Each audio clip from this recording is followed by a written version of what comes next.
तुम दुनिया से हो या दुनिया तुमसे, समझ गए तो दुनिया पर राज करोगे। बेशक मेरी आवाज़ अच्छी ना हो, ये वीडियो देखने में आपको एंटरटेनिंग न लगे, क्योंकि मैं वीडियो मेकर तो हूँ नहीं, मुझे इसका कोई टेक्निकल नॉलेज भी नहीं है। यह सिर्फ एक माध्यम है आपको आपसे मिलाने का, आप तक आम, मेरा मतलब मेरी बात पहुँचाने का। अब ये आप पर है कि आप आम खाने में इंटरेस्टेड हैं या गुठलियाँ गिनने में। नमस्कार दोस्तों, मैं आपका दोस्त, आपको आपसे मिलवाने वाला, आपकी सोच को जगाने वाला, आपका वैचारिक हमसफ़र देवरत्न। आज मैं आपको इस वीडियो में वो बताने जा रहा हूँ जिसे जानकर आप दुनिया पर राज कर सकते हैं। सुनकर आपको लग रहा होगा कि मैं और दुनिया पर राज नामुमकिन। मेरे पास न पैसा है, न पावर है, न कोई राजनीतिक पद है, न बड़े लोगों तक मेरी पहुँच है, न मैं दाऊद जैसा डॉन हूँ।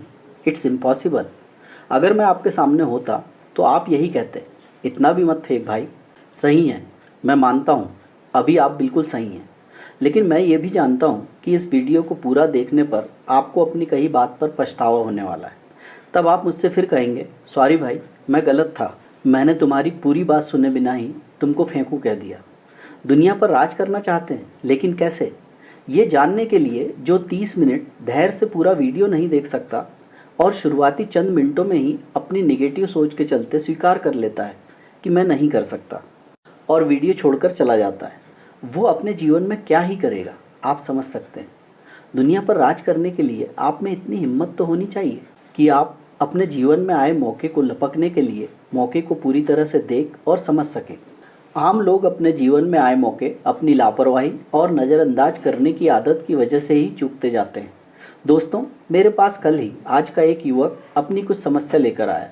आज का इसलिए कह रहा हूँ क्योंकि जेट रफ्तार सी दौड़ती ज़िंदगी में आज लोगों के पास कुछ नहीं है तो वो है समय। लेकिन उनसे जब भी पूछो क्या कर रहे हो तो जवाब मिलता है, समय नहीं कट रहा, बोर हो रहा हूँ। खैर, मैंने उसे समझाते हुए कहा, जानते हो ना, तुम दुनिया में अकेले आए थे और अकेले ही जाओगे। हाँ पता है, आगे बोल।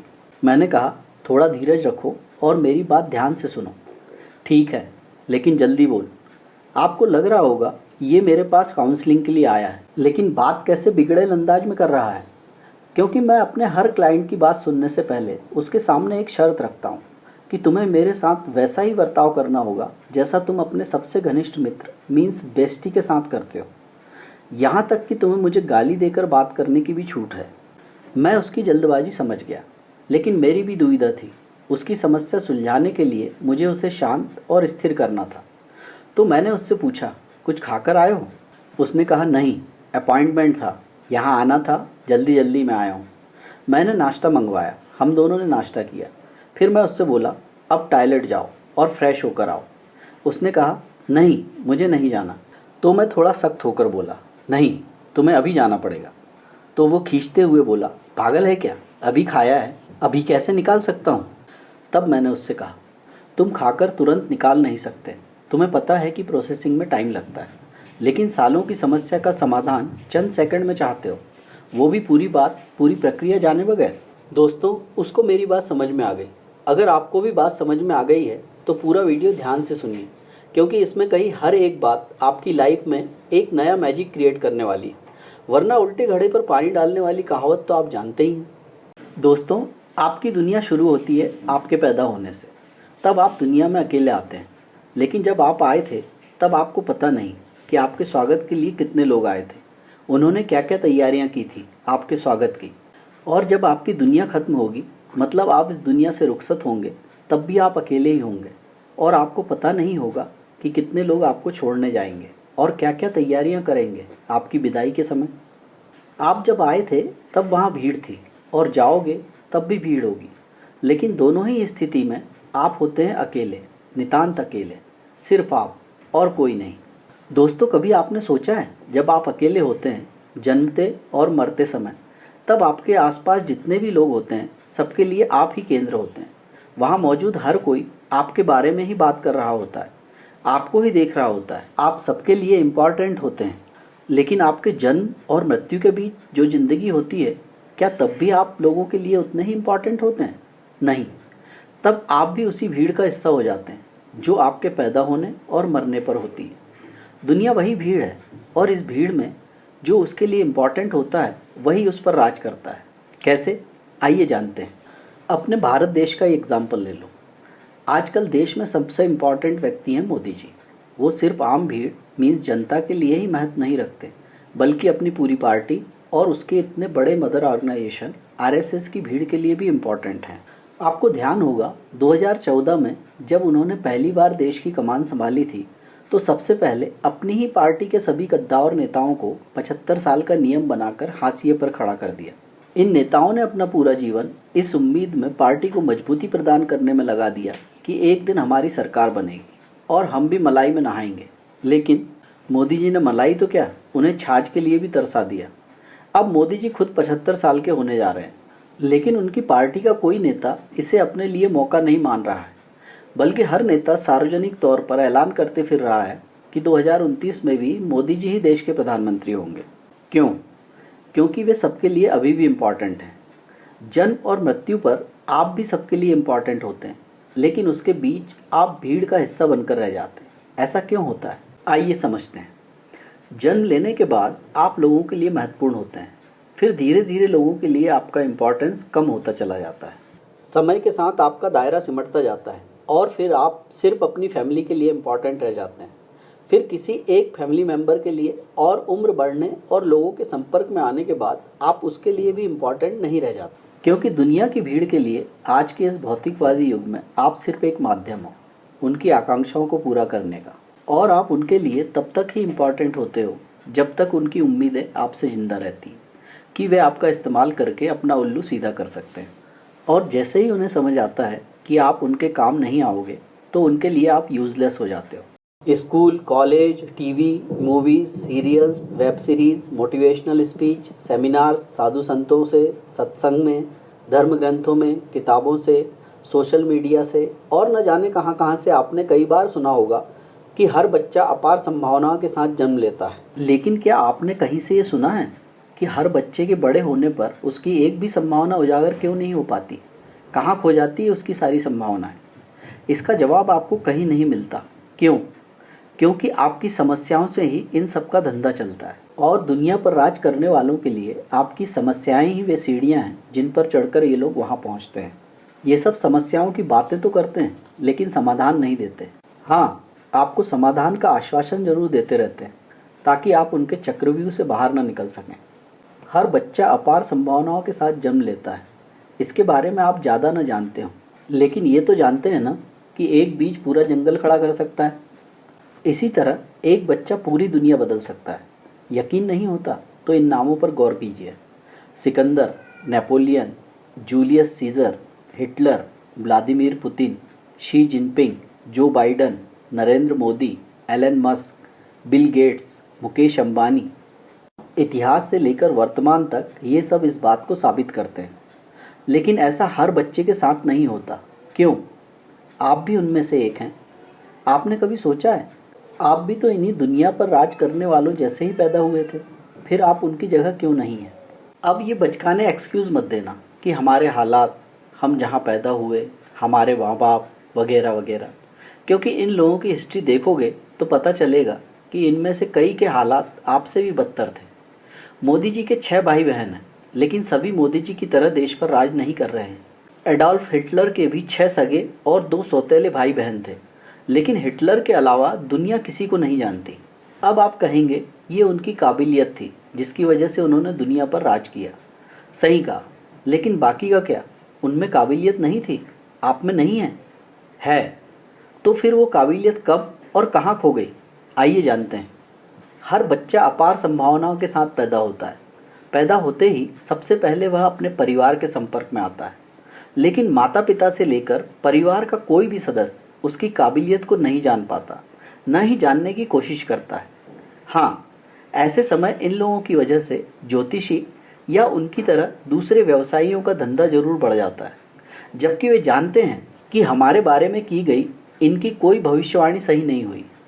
लोगों की मजबूरी है, करें भी तो क्या? उनकी आस, उनकी उम्मीदें ही तो दूसरों की आमदनी का जरिया है। दोस्तों, दुनिया के वैज्ञानिकों ने हर तरह के आविष्कार किए, लेकिन आज तक ऐसी मशीन नहीं बनाई जिससे सटीक तौर पर यह पता लगाया जा सके कि पैदा हुए बच्चे की काबिलियत क्या है। तो पहली बड़ी समस्या तो ये है कि हमारे पास बच्चे की काबिलियत को पहचानने की कोई मशीन नहीं है, कोई उपाय नहीं है। दूसरी समस्या पहले से बड़ी समस्या है, माता पिता और परिवार द्वारा बच्चे की परवरिश का अव्यवहारिक और गलत तरीका। अगर बच्चे की सही परवरिश की जाए तो आप आसानी से उसकी काबिलियत को पहचान सकते हैं। उसके बाद आपको सिर्फ उसकी काबिलियत को बढ़ाने के, इम्प्रूव करने के इंतजाम करने की ज़रूरत है और आपका बच्चा दुनिया पर राज करने वाला बन जाएगा। जैसे सचिन तेंदुलकर को अपनी काबिलियत का पता चला या हमारी स्वर कोकिला दीदी लता जी की काबिलियत पहचानी गई। सोचो, यदि इन्हें इनकी काबिलियत का पता न चलता तो ये कहाँ होते? क्या आप इन्हें जानते? दोस्तों, यदि आप भी चाहते हैं कि आपका बच्चा बड़ा होकर दुनिया पर राज करने वाला बने, उसे लेकर आप संजीदा हैं और उसकी उस काबिलियत को समय पर पहचानना चाहते हैं और जानना चाहते हैं कि इसके लिए आपको उसका पालन पोषण कैसे करना चाहिए, तो एक बार मेरी ये किताब करेले के पकवान अवश्य पढ़ें। इसमें मैंने बच्चों की काबिलियत जानने और उसकी परवरिश के वे सभी व्यवहारिक और आसान तरीके बताए हैं जिससे आपका बच्चा दुनिया जीतने वाला अवश्य ही बन सकता है। पेरेंट्स और बच्चों के बीच समस्याएं कब और कैसे पनपती हैं? बच्चों की परवरिश में पेरेंट्स कहाँ चूक कर जाते हैं? बच्चे अपने पेरेंट्स को और पेरेंट्स बच्चों को क्यों नहीं समझ पाते हैं? आप अपने बच्चे की काबिलियत को कैसे पहचान सकते हैं? जैसी बहुत सी समस्याओं का आसान समाधान आप इस किताब को एक बार में ही पढ़कर जान सकते हैं। यह किताब आपकी सामान्य बोलचाल की सरल हिंदी भाषा में है, जिसे आप चंद मिनटों में पढ़कर समझ सकते हैं। बुक बाय करने के लिए अभी इस लिंक पर जाएं और अभी चल रहे स्पेशल डिस्काउंटेड प्राइस का लाभ अवश्य उठाएं। जल्दी करें, ये ऑफर सिर्फ आपके लिए कुछ समय तक ही है। लिंक इस वीडियो के डिस्क्रिप्शन में भी दी गई है।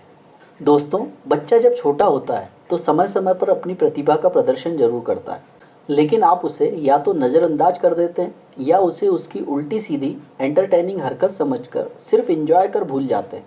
वो समय समय पर आपको अपनी काबिलियत के इशारे भी देता है, लेकिन आप उसे नज़रअंदाज कर उस मासूम पर अपने आचार विचार, संस्कृति, सभ्यता, निरर्थक और अव्यवहारिक शिक्षा का भारी भरकम बोझ डालने में लगे रहते हैं। यद्यपि यदाकदा वो इसका विरोध भी करता है, जिसे आप कभी उसे डांटकर, कभी मारकर, तो कभी उसकी भलाई बताकर कुचल देते हैं।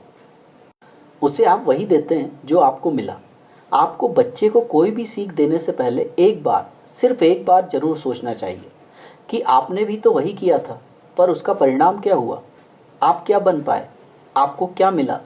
ये तो आप भली भांति जानते हैं। अगर आप परिणाम से संतुष्ट नहीं हैं तो बच्चे को वही शिक्षा देने का क्या मतलब? सिर्फ इसलिए क्योंकि दूसरे लोग भी यही कर रहे हैं? क्या आप इसे समझदारी कहेंगे? आप उसे वही बनाना चाहते हैं जो या तो आप हैं या आप बनना चाहते थे। ये एक और कारण है बच्चे की काबिलियत को उभरने न देने का, उसका दमन करने का। आप चमेली के फूल को गुलाब का फूल बनाने पर तुले हैं। क्या होगा इससे? क्या चमेली का फूल कभी गुलाब बन सकेगा? कभी नहीं।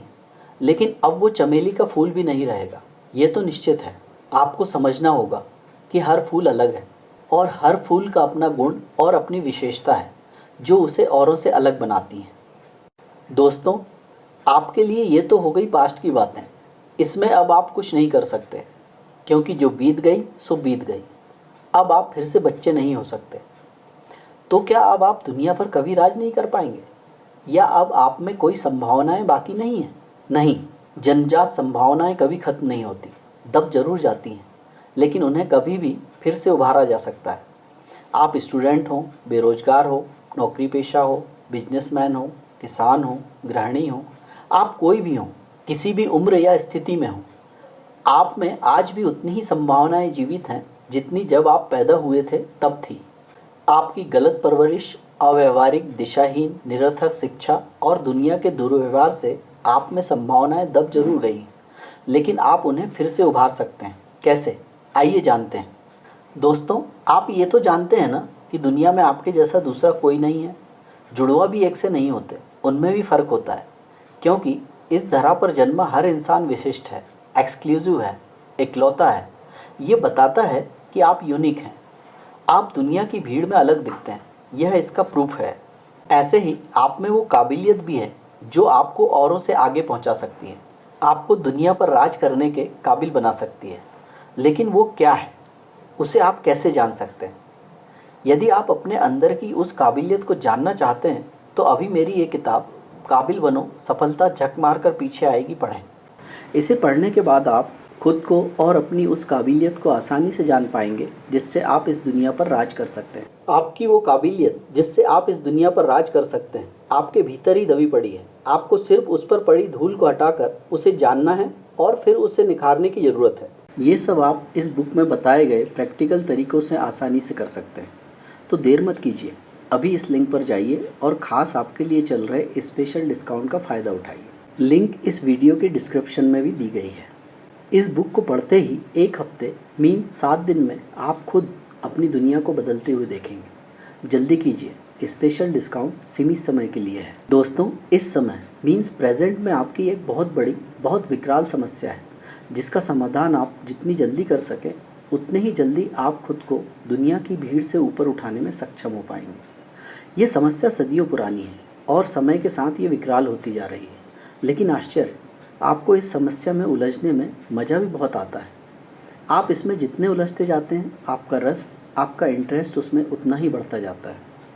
यह समस्या आपके लिए उस जख्म की तरह है जिसमें मीठी मीठी खुजली चलती है और आप खुजाते जाते हैं, खुजाते जाते हैं। जख्म नासूर बन जाता है लेकिन तब भी आपको वो दिखाई नहीं पड़ता और आप खुजाना जारी रखते हैं। और यही वह मुख्य कारण है जिसकी वजह से एक बच्चा अपार संभावनाओं के साथ जन्मने के बावजूद बड़ा होकर भीड़ का हिस्सा बनकर रह जाता है और उसके भीतर मौजूद कोई भी संभावना उभर नहीं पाती। क्या है यह सुरसा के मुंह की तरह विकराल होती समस्या? आइए जानते हैं। आप जरा इन वीडियो पर एक नज़र डालें। क्या है इनमें? आपने देखे तो होंगे, रोज़ देखते हैं, कई बार देखते हैं और घर, दफ्तर, चाय पान की टपरियों, पार्टियों, दोस्तों के बीच इसकी चर्चा भी करते हैं। व्हाट्सएप पर, सोशल मीडिया पर बार बार शेयर भी करते होंगे। कोई एक टॉपिक जो जनरली मास को या किसी नेता, अभिनेता या सेलिब्रिटी को टारगेट करता है, या कोई सोशल इशू, या कोई सनसनीखेज खबर, या अद्भुत और आश्चर्यजनक फैक्ट्स, या पर्सनालिटी डेवलपमेंट, या मोटिवेशनल स्पीच, या कोट्स, या गीता, रामायण या दूसरे धर्मों की अच्छी अच्छी बातें, या अलग अलग धर्मों की जानकारियाँ, या चंद दिनों में करोड़पति बनने के नुस्खे, या किसी की सफलता की कहानी, या मोरल कहानियाँ, आदि आदि। इनको data, information, analysis, survey, reports, related video clips, photo, news सबको बेहतरीन तरीके और सलीके से सजाकर इन्हें आपके सामने परोसा जाता है और आप इन्हें खोलते ही इसमें डूबते चले जाते हैं। हर पल आपका एक्साइटमेंट बढ़ता ही जाता है और फिर आप उसमें इतने इन्वॉल्व हो जाते हैं कि आप उस पर अपने विचार व्यक्त करने से खुद को रोक नहीं पाते। इसलिए आप इसकी चर्चा जो मिल जाए उससे करते हैं, नहीं तो सोशल मीडिया के माध्यम से लोगों के बीच शेयर करते हैं और उस पर बहसबाजी करते हैं। एक खत्म नहीं होता और दूसरा मुद्दा आपके सामने आ जाता है और आप उसमें फिर वैसी ही तल्लीनता से लग जाते हैं। यहाँ मैं आपसे एक विनम्र निवेदन करना चाहता हूँ। थोड़ा रुकिए, 2-4 लंबी सांसें लीजिए। अब सोचिए, क्या ये आपके लिए उपयोगी थे या हैं? क्या इनसे आपके जीवन में कोई प्रोग्रेस हुई? क्या आपने इनसे कुछ हासिल किया? क्या आपने इनसे कुछ पाया? नहीं ना। आपने सिर्फ अनुपयोगी इन्फॉर्मेशन से अपने दिमाग का बहुमूल्य स्टोरेज बॉक्स भर दिया है और कुछ नहीं। आपने सिर्फ खोया ही खोया है। लेकिन वही जख्म की मीठी मीठी खुजली, उसने कभी आपका ध्यान इस ओर जाने ही नहीं दिया। अब गौर करेंगे तो आप पाएंगे कि सबसे पहले आपने अपना बहुमूल्य समय खोया है। इन्हीं में से किसी से आपने सुना होगा, डोंट वेस्ट योर टाइम, समय लौटकर कभी नहीं आता, वगैरह वगैरह। बहुत अच्छे से समझाया गया होगा आपको, लेकिन आपकी जख्म की वही मीठी मीठी खुजली। और इससे भी महत्वपूर्ण जो आपने खोया है वो है अपना दिमाग, अपनी सोच। क्या आपको पता है आपके पास जो मस्तिष्क है उस पर किसी और का कब्जा है? अब आप वही सोचते हैं जो वो आपसे करवाना चाहते हैं। ये बहुत सूक्ष्म तरीका है जो आपको आसानी से पकड़ में नहीं आ सकता, लेकिन इसका इम्पैक्ट बहुत व्यापक है आपकी पूरी लाइफ पर। ये आपको, आपकी सोच को दीमक की तरह कब चट कर जाता है आपको भनक भी नहीं लगती और आपको जख्म की मीठी मीठी खुजली की वजह से ऐसी मानसिक गुलामी का पता ही नहीं चलता। घर, दफ्तर, दुकान, चाय पान की टपरी, टीवी, सिनेमा, सोशल मीडिया, सब तरीकों और सब तरफ से ये हमला आपके मस्तिष्क पर 24 घंटे लगातार जारी है और आप खुद के बचाव में अब कुछ नहीं कर पा रहे हैं। आप लाचार हैं क्योंकि मानसिक तौर पर आप पैरालाइज्ड हो चुके हैं। इसीलिए आप इस दुनिया में भीड़ का हिस्सा बनकर अपनी लाइफ ढोने को मजबूर हैं। इस भीड़ को किसी भी इशू पर दो हिस्सों में बांट दिया जाता है और फिर तू मैं बहसबाजी सतत अनवरत जारी रहती है। जो लोग इस भीड़ पर आप पर राज कर रहे हैं, यही उनका मुख्य धंधा मैन बिजनेस है। जब तक भीड़ तू मैं में उलझी रहेगी, ये अपनी लग्जरी लाइफ एंजॉय करते रहेंगे और भीड़ पर आप पर राज करते रहेंगे। अगर आपको मेरी बातें समझ आई हैं तो अब खुद को, अपनी सोच को जगाइए और बताइए, मोदी जी राम मंदिर का उद्घाटन करते हैं या कश्मीर में धारा 370 हटवा देते हैं या चुनाव में एनडीए को 400 सीटें नहीं मिली फिर भी उनकी सरकार बन गई, मोदी जी फिर प्रधानमंत्री बन गए, तो इससे आपकी स्थिति में, आपके व्यक्तिगत जीवन में क्या फ़र्क पड़ा, क्या इम्प्रूव हुआ? आप यह सच समझने की कोशिश कर भीड़ से बाहर जाने की कोशिश करते हैं तो भीड़ का दूसरा पक्ष आपको स्वार्थी, देशद्रोही, विकास विरोधी और न जाने क्या क्या कहकर फिर वापस भीड़ की बहस में खींच लेता है। लेकिन थोड़ा सोचिए, इससे किसको लाभ हुआ? क्या उसमें से आपके हिस्से कुछ आया? नहीं ना। तो आपने खोया ही खोया, पाया कुछ नहीं। दोस्तों, क्या आपको लगता है कि नेता, अभिनेता, बुद्धिजीवी, news anchor, social media influencer या बिजनेस टाइकून्स आपके बारे में, आम इंसान के बारे में सोचते हैं? नहीं, कभी नहीं। ये सिर्फ और सिर्फ अपना फ़ायदा देखते हैं। अन्यथा गरीबी, बेरोजगारी, भ्रष्टाचार, नारी शोषण, धार्मिक हिंसा, जातिवाद, सामाजिक असमानता, पिछड़ापन, स्वास्थ्य, शिक्षा आदि मुद्दे कब के खत्म हो चुके होते। दोस्तों, 20 साल में एक युग बदल जाता है, नई जनरेशन पावर में आ जाती है, लेकिन ये मुद्दे कभी खत्म ही नहीं होते। क्यों? क्या इन्हें कभी खत्म नहीं किया जा सकता? किया जा सकता है, लेकिन ये लोग इंटेंशनली इसे खत्म करना ही नहीं चाहते। क्यों? शायद अब आप जान गए हैं, क्योंकि ये मुद्दे और आपकी लाचारी उनकी दुकानदारी के लिए all time best selling products हैं। इसलिए उनके बिजनेस धड़ल्ले से चल रहे हैं और सिर्फ चल ही नहीं रहे, बल्कि दिन दूने और रात चौगने फल फूल भी रहे हैं। और ये सब आपकी बदौलत। जब तक आप अपने आप को इनसे नहीं बचाएंगे, आप भीड़ से बाहर नहीं निकल सकते। और इनसे बचना इतना आसान नहीं है। इसके लिए एकदम नया नज़रिया और नई सोच चाहिए, जिसके लिए आपको हर पल सचेत रहने की ज़रूरत है। कैसे होगा ये सब? मैं आपसे फिर कहता हूँ, मेरी इस बुक काबिल बनो, सफलता झक मारकर पीछे आएगी को एक बार अवश्य पढ़िए। आपको सभी सवालों के जवाब और आसान तरीके मिल जाएंगे, जिससे आप खुद को न सिर्फ जान पाएंगे, बल्कि अपनी काबिलियत को भी आसानी से पहचान पाएंगे, जिससे आप भी दुनिया पर राज कर सकते हैं। जल्दी इस लिंक पर जाइए और ख़ास आपके लिए चल रहे स्पेशल डिस्काउंट का लाभ उठाइए। बुक का लिंक डिस्क्रिप्शन बॉक्स में भी दिया गया है। ये एक बुक आपको आपकी वर्तमान स्थिति से निकालकर दुनिया पर राज करने वालों की श्रेणी में खड़ा कर देगी। अंत में मैं आपको एक टिप देता हूँ, जो आपको भीड़ से जल्दी निकलने में अवश्य मददगार होगी। एक गांव में एक बहुत इंटेलिजेंट व्यक्ति था। वो दुनिया भर की खबर रखता था। जहाँ भी ज्ञान की बातें होती, वो वहाँ मौजूद होता। कोई अखबार, कोई न्यूज़ चैनल, कोई बुक, कोई मैगज़ीन, सोशल मीडिया की कोई खबर उससे न छूटती। और वह अपने इस ज्ञान को पूरे गांव में बांटता फिरता, खासकर बच्चों को। उनसे हमेशा देश दुनिया में हो रही नई नई चीज़ों और जानकारियों के बारे में पूछता। बेचारे गांव के सीधे साधे बच्चे उसके किसी सवाल का जवाब ही नहीं दे पाते। लेकिन बच्चे तो बच्चे हैं। जब उससे बहुत परेशान हो गए तो एक दिन एक शरारती बच्चे ने उससे कहा, आज मैं आपसे एक सवाल पूछता हूँ, तुम्हें तो सब पता रहता है। उसने कहा, हाँ बिल्कुल, पूछो जो पूछना हो, मैं 1 सेकंड में उत्तर दे सकता हूँ। बच्चे ने पूछा, ननकू कौन है? वो व्यक्ति सोच में पड़ गया, बहुत सोचा पर नहीं बता पाया। तो उसने बच्चे से कहा, नहीं पता, तुम ही बताओ, कौन है ननकू? बच्चा बोला, घर जाकर अपनी बीवी से पूछ लेना। और आगे बोला, दुनिया भर की खबरें किस काम की, अब अपने ही घर में क्या हो रहा है इसका भी पता नहीं। ऐसे किस्से कहानियाँ तो आपको बहुत जल्दी समझ आती हैं। जान ही गए होंगे कि उसकी बीवी और ननकू के बीच क्या चल रहा होगा। लेकिन अपने इस नॉलेज पर ज़्यादा खुश मत होइए, आप भी उससे कुछ कम नहीं हैं। यकीन नहीं आता? यार तुम भी ना, तुम्हें तुम्हारे काम की हर बात एक्सप्लेन करके बतानी पड़ती। अभी उठो और आईने के सामने खड़े होकर अपने बारे में घड़ी लगाकर 5 मिनट, सिर्फ 5 मिनट ईमानदारी से अपने बारे में बगैर रुके बोलकर देखो। तुम्हें पता चल जाएगा कि दुनिया भर की तू मैं तुम घंटों बगैर रुके कर सकते हो, लेकिन तुम्हारे घर में क्या चल रहा है, अपने बारे में तुम्हें कितना पता है। दोस्तों, यदि आप तू मैं के इस चक्रव्यूह से बाहर आने में कामयाब हो जाते हैं तो फिर आपको अपने जीवन में 2 और काम करने होंगे, जिसके बारे में हम अगले वीडियो में विस्तार से चर्चा करेंगे। उसके बाद आपको अपने जीवन में कभी निराशा का मुंह नहीं देखना पड़ेगा और न ही आपको अपनी पिछली ज़िंदगी पर कोई अफसोस होगा। लेकिन यदि आप मेरा अगला वीडियो चूक गए तो पूरी ज़िंदगी पछताते ज़रूर रहेंगे। इसलिए पहले इस चक्रव्यूह से बाहर निकलिए और फिर मेरे अगले वीडियो को अवश्य देखिए।